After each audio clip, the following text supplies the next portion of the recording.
मानव समाचार, मानवता के हक में। आप देख रहे हैं मानव समाचार। आइए देखते हैं ब्रेकिंग न्यूज। धुले नाकाबंदी और तलाशी अभियान के दौरान पुलिस ने लाखों रुपए का स्पिरिट जब्त किया। धुले जिला पुलिस अधीक्षक श्रीकांत ध्युरे के मार्गदर्शन में कल रात पूरे जिले में नाकाबंदी और अभियान चलाया गया। इस बार पुलिस को सूचना मिली थी कि धुले सिटी पुलिस स्टेशन की सीमा के भीतर सूरत बाईपास रोड पर हायर मेडिकल के सामने फ्लाईओवर के पास एक मालवाहक ट्रक में अवैध रूप से स्पिरिट ले जाया जा रहा है, जिसके बाद पुलिस ने लाखों रुपए मूल्य की स्पिरिट जब्त की। धुले स्थानीय अपराध जांच शाखा टीम को मिली गोपनीय सूचना के आधार पर जब उन्होंने जाल बिछाया और संदिग्ध वाहन की जांच की, तब उन्हें उस वाहन में 200 लीटर क्षमता के 5 खाली ड्रम और मानव स्वास्थ्य के लिए हानिकारक और नकली शराब बनाने इस्तेमाल की जाने वाली स्पिरिट के 10 ड्रम मिले। धुले पुलिस ने इस कार्रवाई में करीब 3 लाख रुपए मूल्य का कीमती सामान जब्त किया है। इस संबंध में धुले सिटी पुलिस स्टेशन में चालक सुरेंद्र पंडित मराठे के खिलाफ भी मामला दर्ज किया गया।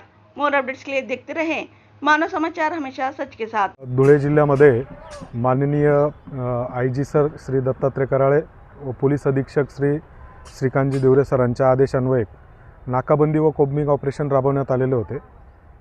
स्थानिक गुन्हे शाखेला गोपनीय माहिती मिळाली होती की शिरपूर आणि धुळ्यामार्गे मालेगावकडे एक ट्रक त्याच्यामध्ये स्पिरिट हे अवैधरित्या विक्रीसाठी व वाहतूक करत आहेत।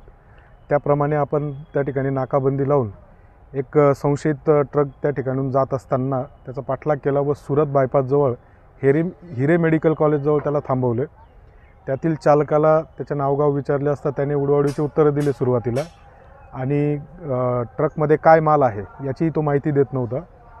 त्यानंतर वाहन आम्ही ताब्यात घेतले व त्याला सर्व कागदपत्रे व मुद्देमालाची सविस्तर माहिती सांगण्याबाबत त्याला लेखी समज देऊन त्याला मुदत दिली, परंतु त्याने कुठलीही माहिती पुरवली नाही। त्यामुळे संशय वाढल्याने आम्ही स्वतः ते चेक केले व पंचनामा त्याचा केला, तर त्यामध्ये स्पिरिट हा अवैध विक्री व वाहतुकीसाठी घेऊन जात असल्याचे कन्फर्म झाले। त्या पद्धतीने ते ताब्यात घेऊन धुळे शहर पोलीस स्टेशन येथे त्याचा गुन्हा दाखल करण्यात आलेला आहे व पुढील कारवाई धुळे शहर पोलीस स्टेशन करीत आहे।